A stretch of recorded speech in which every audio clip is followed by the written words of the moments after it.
The pension you spent 30 years earning is about to create a tax problem your financial advisor has almost certainly never modeled for you. Not because your advisor is bad, not because the pension is broken, because the pension, your 401k, and Social Security were each designed by completely different people with completely different goals, and nobody wrote an instruction manual for what happens when all three show up at the same retirement party at once. There are 4 specific mechanisms buried inside that combination, 4 silent transfers, and they will quietly move a meaningful chunk of what you've built directly to the IRS, to your insurance company, or to an actuarial table that was never working in your favor. And the one that hits hardest? It's not the one you're thinking about right now. I'm going to show you all 4 and exactly what to do about them, starting today. 5 years before retirement is not a comfortable estimate. It is the last window before the freighter hits the dock.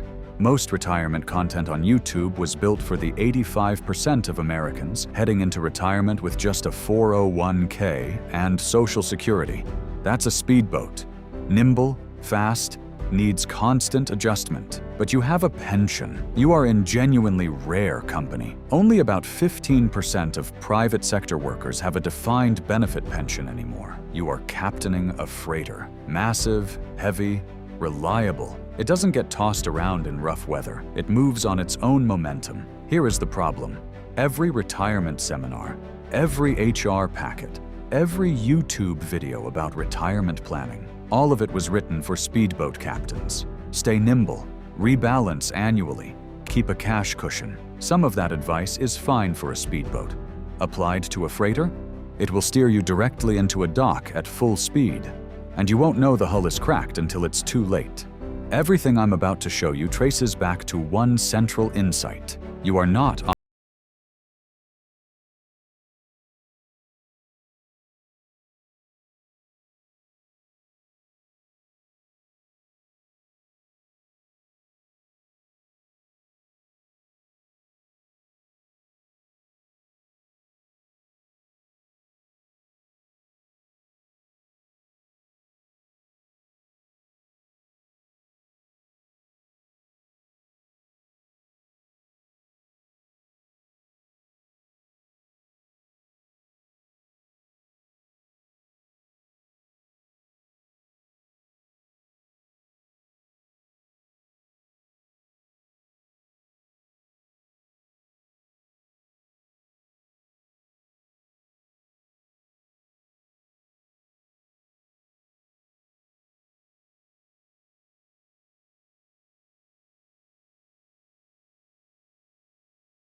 of returns risk. All of it sits on the company's balance sheet when you take the monthly check.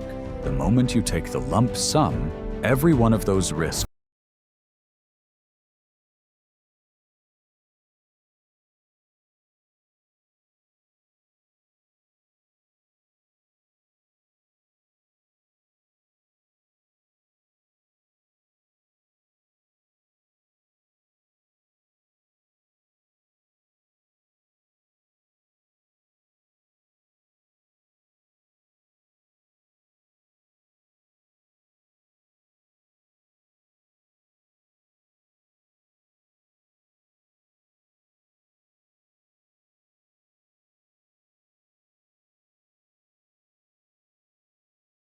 Before you do anything with that folder, call HR. Ask for the specific interest rate used in the present value calculation for the lump sum. Don't ask vaguely. Ask specifically. They are required to provide it. Now let's run the actual math. $3,500 a month. 12 months. That's $42,000 a year. Against a $500,000 lump sum, you break even in roughly 12 years. Retire at 63 and break even at 75. Every month you live past 75 is pure gain the lump sum can never recover. According to the Social Security Administration, a man who reaches 65 today has a 1 in 3 chance of living to 85. A woman has a 1 in 2 chance. The monthly track pays out over $1 million across 22 years. The lump sum is still $500,000, minus whatever the market took, minus inflation. Now, the lump sum isn't automatically wrong. If your family health history is short, if your parents didn't make it past 75, the calculus shifts. If you have actual discipline to invest it and leave it alone during a 30% market crash, it might be the right call. And it gives you something the monthly check never will, an asset you can pass on. You're not choosing between good and bad. You're choosing what kind of risk you're more capable of managing. The company already made their choice. Your job is to make yours with the actual information. Pause this video right now. Write down this question. What is my lump sum discount rate? That single question separates the people who guess from the people who know. Trap number 2, the silent inflation erosion. And this one is more insidious because it doesn't announce itself. Your pension pays you a fixed number. Let's call it $50,000 a year, guaranteed.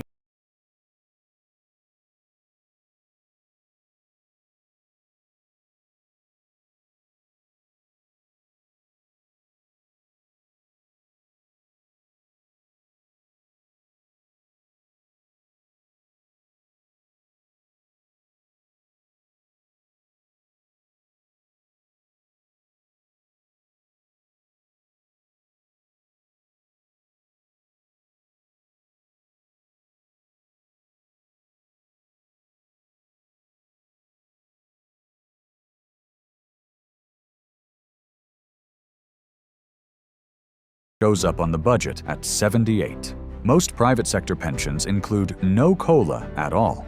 The ones that do typically cap at around 2%. Meanwhile, healthcare costs compound at 4, 5, even 6%. Run the math on a $50,000 pension with zero COLA. Apply 2.5% annual inflation. After 10 years, that $50,000 buys about $39,000 in today's dollars. After 20 years, roughly $30,000. After 30 years, just over $23,000. The deposit never changed. What it can actually pay for quietly eroded every single year. Here is what people don't absorb when they're planning. The early years of retirement are usually the highest spending years. You're healthy, you're traveling, the income feels more than enough. The warning bells don't go off because there's nothing to warn about yet. The pressure comes later, when healthcare costs compound, when the fixed check that felt generous at 65 starts feeling like a ceiling. That's the stretch most financial plans are underweight. The freighter is steady. But steady isn't the same as enough. So what do you actually do about this? Most people with a pension treat their 401k as a backup emergency fund, conservative allocation, 60% bonds, 40% equities. Because that's what some age-based formula on a mutual fund website told them to do. That instinct makes sense if you have no guaranteed income underneath you. But you do have guaranteed income underneath you. And that changes the math entirely. Here is your second specific move. Your pension is already doing the job that bonds are supposed to do. It's stable, predictable, shows up every month regardless of the market. That is the entire point of fixed income allocation. You already own that.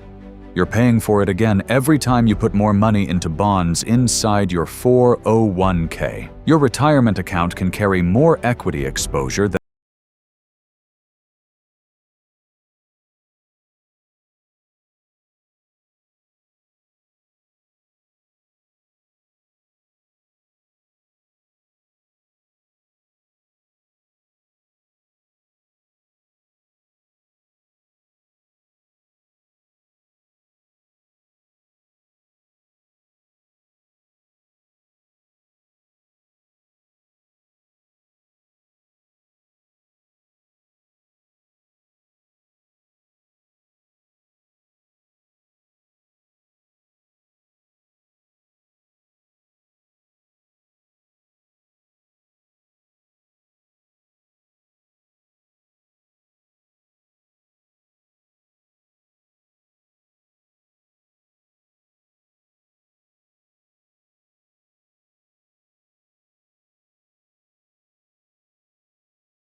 Let me tell you about Raymond.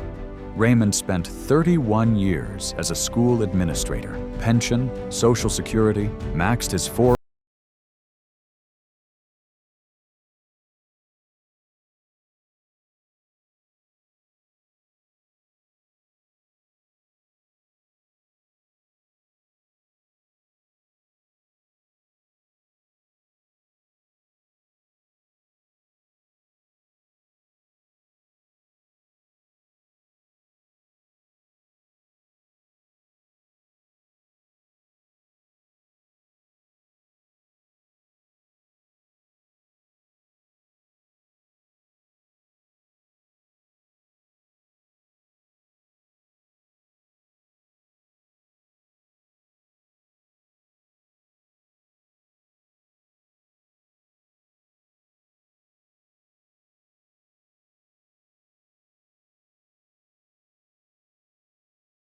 a year. Social Security, $26,000. He didn't need another dollar of 401k money. Then the government forced him to take $32,000 out anyway. $48,000.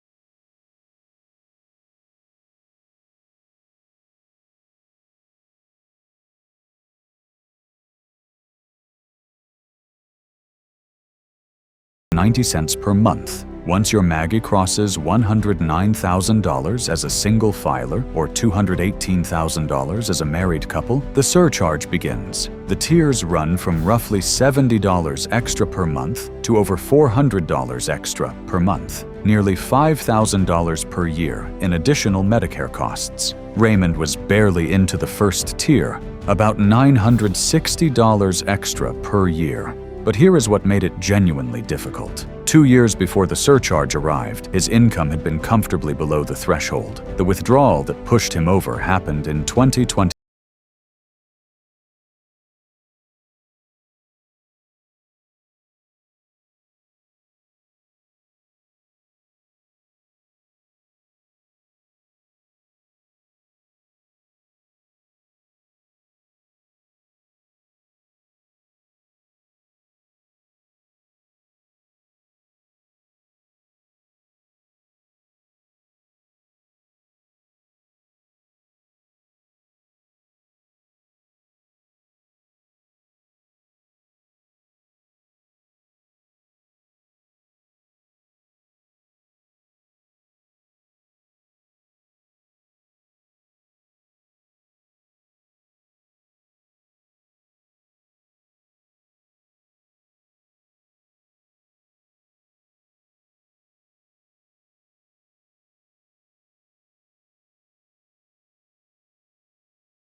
That is a rough estimate of your first RMD. Add that to your pension and Social Security. If that total is within $20,000 of the IRMAA threshold, you have a problem that needs to be solved before age 73. The solution comes in our final section. Trap number 4, the widow's cliff. Now we come to the fourth trap, and this is the one that breaks my heart every time. Let me tell you about Margaret. Her husband spent 28 years with the county government. Good pension. She managed their finances meticulously. They had plans. The freighter was running exactly as designed. Her husband passed at 71. Within 18 months, Margaret was filing single, navigating an IRMAA surcharge, and watching her purchasing power drop by a percentage no one had walked her through. She wasn't poorly prepared. She was prepared for a 2-person retirement. Nobody handed her the map for the 1-person version. Here is what happens structurally. The smaller Social Security check disappears overnight. If the pension has a survivor benefit at 50%, that check gets cut. The household goes from 2 income sources down to 1, but that is only the beginning. As a married couple filing jointly, your standard deduction is $32,200. The moment one spouse dies, that number gets cut in half. The surviving spouse files as single. The deduction drops to roughly $16,100. The tax brackets compress. The same income taxed at 12% inside a joint return might be taxed at 22% inside a single return.